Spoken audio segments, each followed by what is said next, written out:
બંધાઈ જશે. નથી કરવા બંધાતા. તમને બંધાય, મને નથી બંધાતા. મને નથી બંધાતા. આ તીર્થ માટે છે બધું. આ તીર્થની રક્ષા માટે છે બધું. જો આપણે નહીં જાગીએ તો આ બધું વેચાઈ જાય. અને આ બધા આવા બધા લોકો આ 2 પૈસાના 2 બદામના માણસો આપણને રોકે, આપણી થેલીઓ ચેક કરે, અને ઓલા બધા ગુટકા ખાય એની કેમ થેલીઓ ચેક કરવા નથી જતા બધા? હા, ગુટકા ખાઈને થૂકે છે, ચારે બાજુ બધું કરે છે, ત્યારે કોઈ નથી કાંઈ કરતું.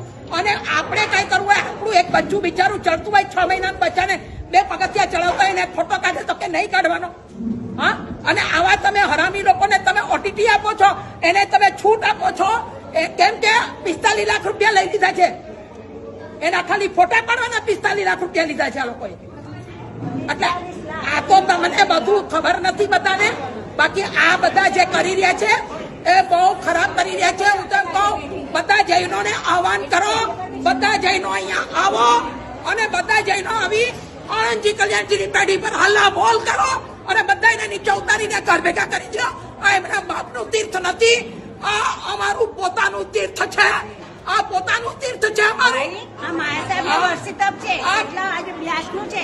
બ્યાસનું છોડીને અહીંયા આવ્યા છે. અમે અહીંયા આવવાનું કારણ જ આ છે કે કમ સે કમ બધા આવો, આવી અને આણંદજી કલ્યાણજીની પેઢી પર આવો અને આ બધાને રવાના કરો. એના બાપનું નથી. આ તીર્થ અમારું છે. મોકલો, બધાને મોકલો, જેટલાને વધારે મોકલાતું એને મોકલી અને બધા આવો, આવી અને આપણા તીર્થની રક્ષા કરો. ખાલી જાત્રાઓ નથી કરવી. ખાલી જાત્રા કરીને કાંઈ નહીં મળે તમને. પણ તમે આ તીર્થની જો રક્ષા કરવા માંગતા હોય તો આગળ પણ બહુ બધા બલિદાન આપ્યા છે. મને બીક નથી. કદાચ મને મારી નાખે તો હું મરવાય તૈયાર છું. હું મરવાય તૈયાર છું મારા તીર્થ માટે. પણ આ નહીં ચાલે. હવે બંધ કરો. બહુ થયું, બહુ થયું. આપણા લોકો, આપણા પૈસા અને આપણે હેરાન થવાનું. આ સિદ્ધગીરી રાજની અંદર આપણા જ પૈસા, આપણા પૈસાથી આખું પાલિતાણા નભી રહ્યું છે. અને છતાંય આપણને બધી રીતે દબાવવાની કોશિશ. દરેક જગ્યાએ જાઓ. અહીંયા ઉપર આ બાબુના દેરાસરોમાં પણ સ્નાત્રાદિ લખાવાનું બંધ કરો. જરૂર નથી. કેમ કે એક સ્નાત્રના પૈસા લેવાના અને અનેક પૈસા એક સ્નાત્રના નામે ભેગા કરવાના. અને સ્નાત્ર માત્ર એક જ ભણાય છે. તમે સમજો, 200 રૂપિયાનો સવાલ નથી. હું એમ કહું છું 2-2 કરોડ રૂપિયા ખર્ચો તમે, પણ જ્યાં તમારા પૈસા નો સદવ્યય થતો હોય ત્યાં કામ કરો. જૈનોના પૈસા મફત નથી આવતા.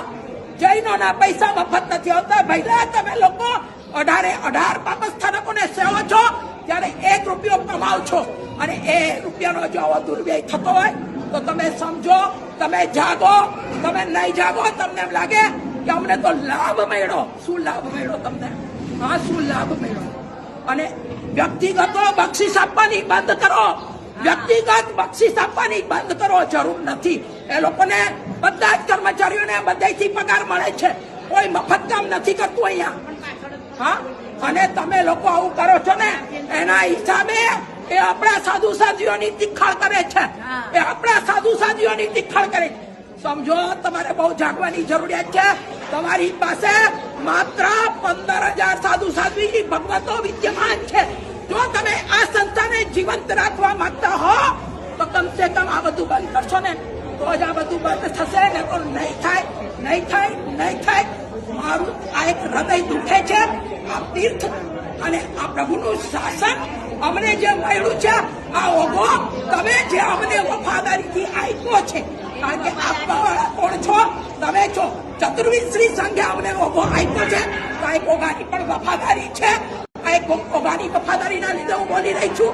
બાકી મને કોઈ શોખ નથી. અમે તો અહીંયાથી 2-2.5 કિલોમીટર ઉપર દૂરથી અમે આવ્યા છીએ. આ સાંભળું હૃદય ઉપડી ગયું કે આપણા તીર્થની આ લોકો આ દશા કરે છે. શેના માટે તમે લોકો હવે જાગો. ખાલી જાત્રાઓ કરવા ન